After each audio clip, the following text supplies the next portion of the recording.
my name is Natalie Broomer, and I am going to be talking about my comic Paper Girls and the creative team that was involved here. It displays on the next page here. We have Brian K. Vong, the writer. We have Cliff Chang, artist. Matthew Wilson, colors. And Jared K. Fletcher for letters. As far as this book goes, the length of it is 28 pages in this series. That's not, it's a graphic novel, and it is a series based of 30. And they made it into a movie as far as or not movie, but a series, television as far as I know at this point. It is based around four girls that are really, really close, and they're time travelers, and they're paper girls. They meet each other. Erin's new to town. That's the fun fact of the prior episode or series of this comic. For the story arc of this particular comic for four, it is based on the hero as Tiffany. Tiffany is trying to find her parents in a lost time.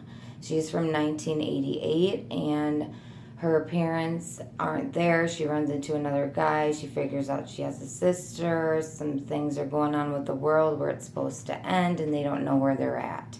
And the supportive characters are the other three, Erin, Kay, and Mac, that are trying to find her and save her as they run into this beautiful lady here that says, I know Jude, and he was a time traveler, and she has a lot behind her belt that we're not quite discovering, but we don't know.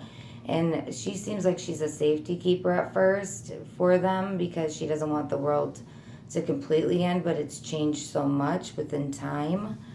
And it's 2000, and they're not really recognizing that. They have a really good character arc, each and every one of them, because they stand out as individual characters based on their dialogue, and what they say is it's a hook. It's funny. It's something that you would hear in an everyday life that is comical in a mini comic. Any little piece could be a mini comic in this. McLeod, he states that everything is art, is a sequence and art, a sequential art. And I totally believe that, because as I read this, there were so many different ways the panels are put together. There were some things that I didn't get with the flashbacks that I think could have been a little more enhanced to make the story, but there was backup to support that. The plot structure for this, there was rising, there was identification of each character. I could tell exactly what was going on, and there was a cliffhanger at the end. I would definitely recommend this book to anybody because it shows a solid story arc that you're going to get hooked on. There's a clear beginning, middle, and end with, I always thought, well, hey, the chapters are probably just going to be that, that section where it's going to end for the three act structure, but it's not. I found out here that after she wants to shoot him, it's like, wow, is she a villain now?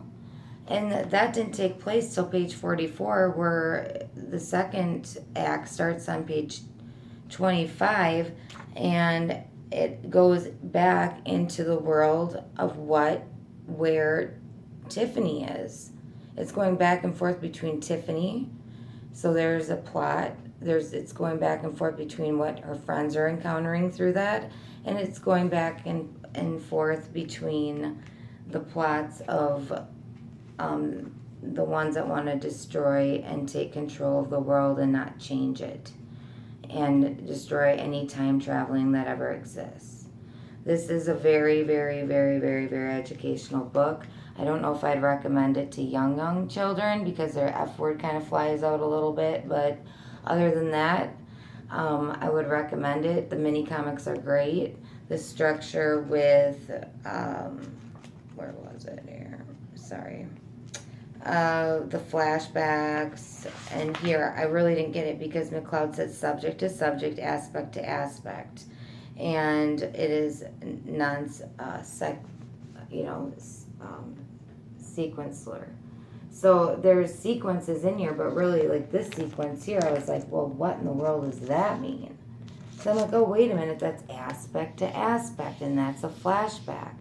So reading McLeod's book really demonstrates the connection between not only our minds, our eyes, and what we see symbolically and visually and emotionally through the connections that we know, but it's the beauty of the past and the creation of the present and what we can create tomorrow that can bring an award like this someday.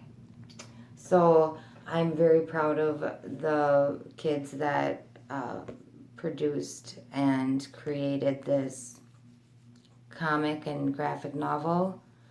And I hope you have a great day. Sorry, I have a frog in my throat. Thank you.